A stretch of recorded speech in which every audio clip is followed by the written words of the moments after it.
Hi, this is Sheriff Steve Mansfield, Lewis County Sheriff's Office. Well, it's a lot better now than it was a few hours ago. The waters continue to recede. However, they're receding slowly.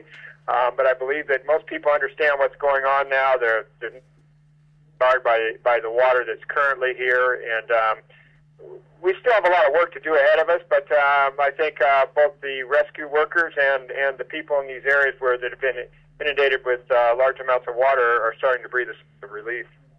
Well, I'll start off with this as this thing evolved. To give you numbers, I don't have exact numbers. I'd say probably in excess of 300 people have been rescued either by boat, by large vehicles, or by air support rescue. And when we first started off yesterday early morning, we were activated much earlier, but when we started off at daylight trying to put together a rescue plan for the people that were starting to call in, we had limited resources. And one of the things that we were able to do is make contact with the Navy and with the Coast Guard and get secure aircraft to help us with some of the extractions that needed to happen in the air. It wasn't an easy thing, but we were able to get the resources and put them to work right away. And all throughout Monday night, early Monday morning, and today we've been doing numerous air extractions and rescues. In the Doty Dryad area, most of town, Chehalis, and actually in the Centralia and Chehalis area too. But most of the high-risk type rescues were done last night and yesterday afternoon in the Doty Dryad and PL area.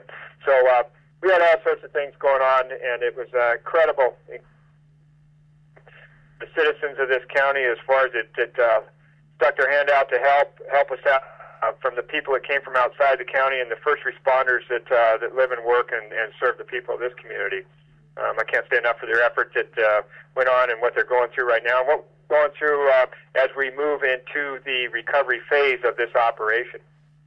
In the next few days, what we're going to be trying to do is put that figure together so we can get it to the governor's office and see if we'll be successful in getting a presidential declaration so that we can bring outside resources in and financial help in to help recover costs of the damages of this event.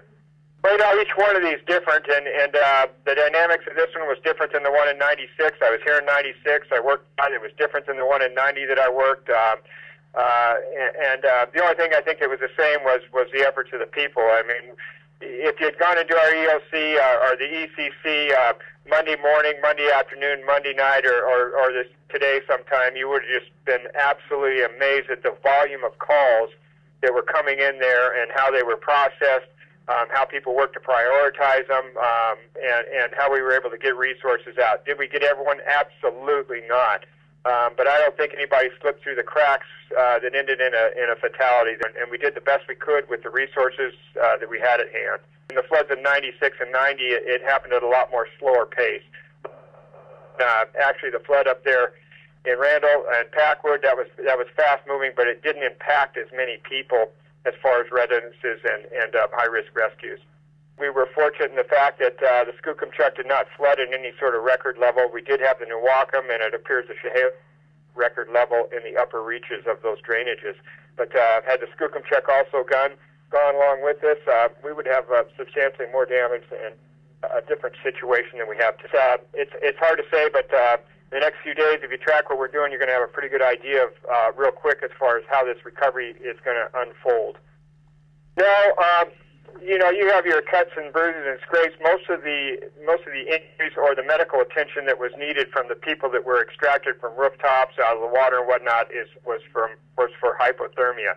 So I'm not aware right now. I'm not aware of any traumatic injuries. I mean, I just came off an accident here that was much more severe than anything I've heard of in the last couple of days. So as far as flood-related injuries, I'm not aware of anything yet.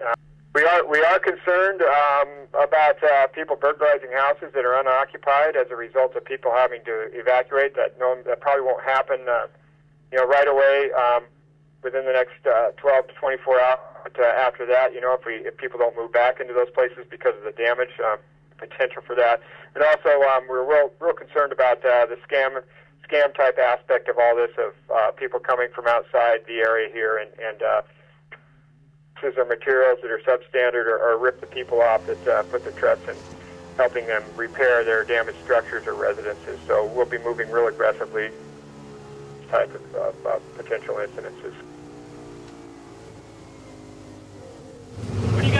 over here.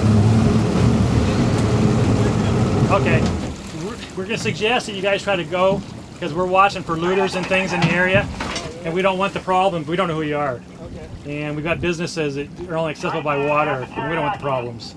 We know you guys aren't doing it, but if you guys can try to stay out of the area for us. Okay? Just stay away from the businesses, because otherwise at night, people see you out there, we don't know what's going on. And we don't want people thinking their businesses are getting robbed while we're...